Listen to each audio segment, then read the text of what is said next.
ദക്ഷിണേന്ത്യയിലെ മാവോയിസ്റ്റ് പ്രവർത്തനങ്ങൾക്ക് ചുക്കാൻ പിടിച്ചയാളാണ് വിക്രം ഗൗഡ. ഏറെക്കാലമായി കേരള പോലീസിന്റെയും തണ്ടർബോൾട്ടിന്റെയും തലവേദനയായിരുന്നു വിക്രം ഗൗഡ. ആരായിരുന്നു വിക്രം ഗൗഡ? 28 വർഷമാണ് വിക്രം ഗൗഡയ്ക്കായി വലവിരിച്ച വിവിധ സംസ്ഥാനങ്ങളിലെ പോലീസ് സേനകൾ കാത്തിരുന്നത്. ഒളിയുദ്ധത്തെ ഓർമ്മിപ്പിക്കും വിധം അതിവിദഗ്ധമായി നക്സൽ ഓപ്പറേഷനുകൾ നടത്തി കാടുകയറുന്നതിൽ സമർത്ഥൻ. അട്ടപ്പാടി, നിലമ്പൂർ, വയനാട് വനമേഖലയിൽ സജീവമായിരുന്ന വിക്രം ഗൗഡ മാവോയിസ്റ്റ് വിരുദ്ധ സേനയ്ക്ക് പിടിതരാതെ നടക്കുകയായിരുന്നു. നക്സൽ പ്രസ്ഥാനത്തിന്റെ നേത്രാവതി യൂണിറ്റിന്റെ കമാൻഡറായിരുന്നു കർണാടക കബ്ബിനാലെ സ്വദേശിയായ വിക്രം ഗൗഡ. ദക്ഷിണേന്ത്യയിൽ മാവോയിസ്റ്റ് നീക്കങ്ങളുടെ ചുക്കാൻ പിടിച്ച രൂപേഷ് അറസ്റ്റിലായതോടെ നേതൃത്വം ഏറ്റെടുത്തത് വിക്രം ഗൗഡയായിരുന്നു. കേരളം ഉൾപ്പെടുന്ന പശ്ചിമഘട്ട മേഖലാ സമിതിയുടെ ഭാഗമായ കബനിദളം, ഭവാനിദളം എന്നീ പോരാട്ട വിഭാഗങ്ങളുടെ ചുമതല വിക്രം ഗൗഡയ്ക്കായിരുന്നു.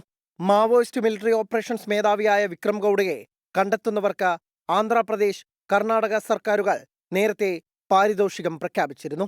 2016 നവംബറിൽ നിലമ്പൂരിൽ സുരക്ഷാ സേനയുമായി ഏറ്റുമുട്ടലുണ്ടാവുകയും വെടിയുതിർക്കുകയും ചെയ്തത് വിക്രം ഗൗഡയുടെ നേതൃത്വത്തിലായിരുന്നു. 12ഓളം മാവോയിസ്റ്റുകളാണ് വിക്രത്തിന്റെ നേതൃത്വത്തിൽ അന്ന് നിലമ്പൂർ കേന്ദ്രമാക്കി തമ്പടിച്ചിരുന്നത്. കുപ്പുസ്വാമി ദേവരാജ്, അജിത എന്നീ മാവോയിസ്റ്റുകൾ അന്നത്തെ ഏറ്റുമുട്ടലിൽ കൊല്ലപ്പെട്ടിരുന്നു. 2018 വയനാട്ടിലെ മേപ്പാടിയിൽ തൊഴിലാളികളെ തട്ടിക്കൊണ്ടുപോയി ബന്ദികളാക്കിയത് ഗൗഡയുടെ നേതൃത്വത്തിലുള്ള സംഘമായിരുന്നു. കേരളത്തിന്റെ പശ്ചിമഘട്ട മേഖലയിൽ കേന്ദ്രീകരിച്ചായിരുന്നു വിക്രം ഗൗഡ പ്രവർത്തിച്ചിരുന്നത്. കേരള പോലീസ് കഴിഞ്ഞ വർഷം വിക്രം ഗൗഡ ഉൾപ്പെടെ 25 മാവോയിസ്റ്റ് അംഗങ്ങൾക്കായി ലുക്കൌട്ട് നോട്ടീസ് പുറപ്പെടുവിച്ചിരുന്നു.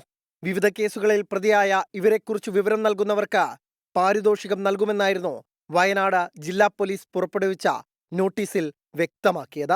കഴിഞ്ഞ വർഷം നവംബർ 8-നാണ് ചപ്പാരം കോളനിയിൽ ഏറ്റുമുട്ടലുണ്ടായത്. ഇതിനുശേഷം വിക്രം ഗൗഡയുടെ സംഘം കർണാടക വനമേഖലയിലേക്ക് മാറുകയായിരുന്നു.